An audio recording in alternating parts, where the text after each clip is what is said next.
Since the leaves are going to start changing soon as we're going into fall, yesterday CNN decided to have a special town hall event with the Democrat candidates for president to talk about the weather. As you know, I watch CNN so that you don't have to, but no mortal could have possibly made it through this entire show because it was 7 hours long. It was the ultimate improv theater, with the candidates one after the other imagining how they would save the world from the weather. They also took a lot of questions from the audience, from people like this. Good evening, Mr. Castro. Thank you for your campaign. Is it fair for us to expect our children to continue the cycle of family and generation in a world whose chaotic climate future we knowingly create and so far have done little to address?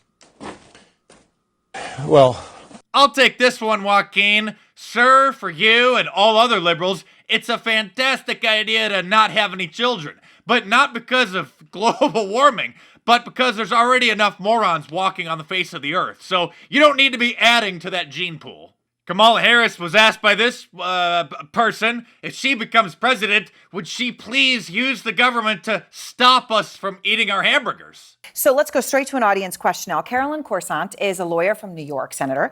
She has a question about the impact of certain foods on the environment. Just to give some context here, the United Nations says that livestock cattle, contribute 14.5% of all human-produced greenhouse gases, which is an incredible number. Caroline, go ahead with your question. Will you be supporting change in dietary guidelines? And then how will you plan on implementing the changes so that people effectively change their diets? Yeah, I mean, and thank you, Carol, for your work and the question. So the answer is yes. But I'll also say this. The balance that we have to strike here, frankly, is about what government can and should do around creating incentives and then banning certain behaviors. But there has to be also what we do in terms of creating incentives that we will eat in a healthy way, that we will encourage moderation, and that we will be educated about the effect of our eating habits on our environment. And we have to do a much better job of that, and the government has to do a much better job of that. I told you just the other day that the Democrats would soon start calling for a special tax on our burgers and steaks, not to fund Obamacare, but as a carbon tax because of the cow farts. But would you support changing the dietary guidelines? Yes. The food pyramid, what people yes. Yes. To reduce red meat specifically. Yes, I would. And I'll tell you, I've actually worked on this issue in the past. And it's about, it is about consumer awareness also. And again, maybe this comes from my years of doing the work I did as Attorney General, which is I strongly believe that the American consumer is still left without the information that you need and deserve to have about what it is that you are putting in your body or surrounding yourself with and the health implications of those things. That's right, Kamala. People just don't know that if you eat hamburgers, French fries, and ice cream every day, that you won't be very healthy. This cat lady asked Bernie Sanders if he would be courageous enough to support reducing the population in order to save the planet. Empowering women and educating everyone on the need to curb population growth seems a reasonable campaign to enact. Would you be courageous enough to discuss this issue and make it a key feature of a plan to address climate catastrophe? Well, Martha, the answer is yes.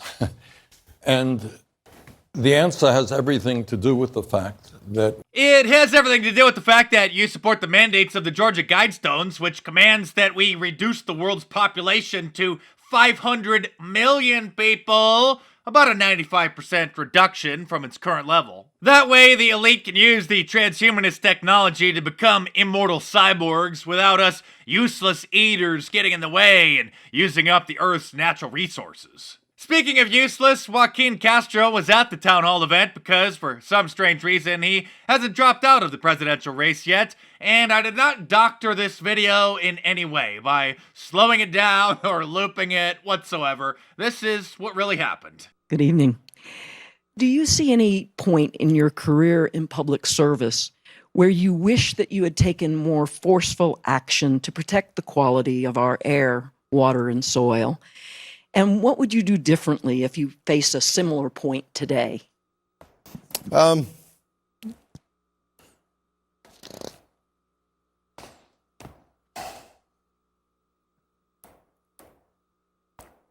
think that I think that it's about time that you drop out of the race, sir, and go run for your local city council or something that you're actually qualified for. As usual, Joe Biden lost his train of thought halfway through one of his answers and proved once again that he should be out fishing or restoring a 57 Chevy instead of running for president. You know, be in a position where when we build back, we don't build back to normal, we build back to what is necessary. And so there's a whole range of things that are going on now in terms of, anyway, I'm taking too long. Sorry. What's taking too long is this whole show. I wasn't kidding. It went on for literally 7 hours. Tonight, the top 10 Democratic presidential candidates will be here on this stage in New York City, appearing one by one for the next 7 hours. This unprecedented town hall is dedicated to the climate crisis, an issue many voters say needs aggressive action. You know, I really did my best to recycle and not litter and take care of the environment, but watching this show was enough to almost make me start supporting pollution.